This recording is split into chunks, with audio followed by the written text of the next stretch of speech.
আমি নিসিংহপুর বাবলা বনের সাথী সাউন্ড।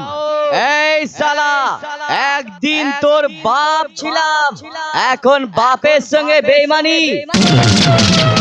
তোদের মতো বাপের সঙ্গে বেইমানি করা মাইক সেট গুলোকে শালা প্রেসার কুকারে ফেলে জুস করে খেয়ে নেব।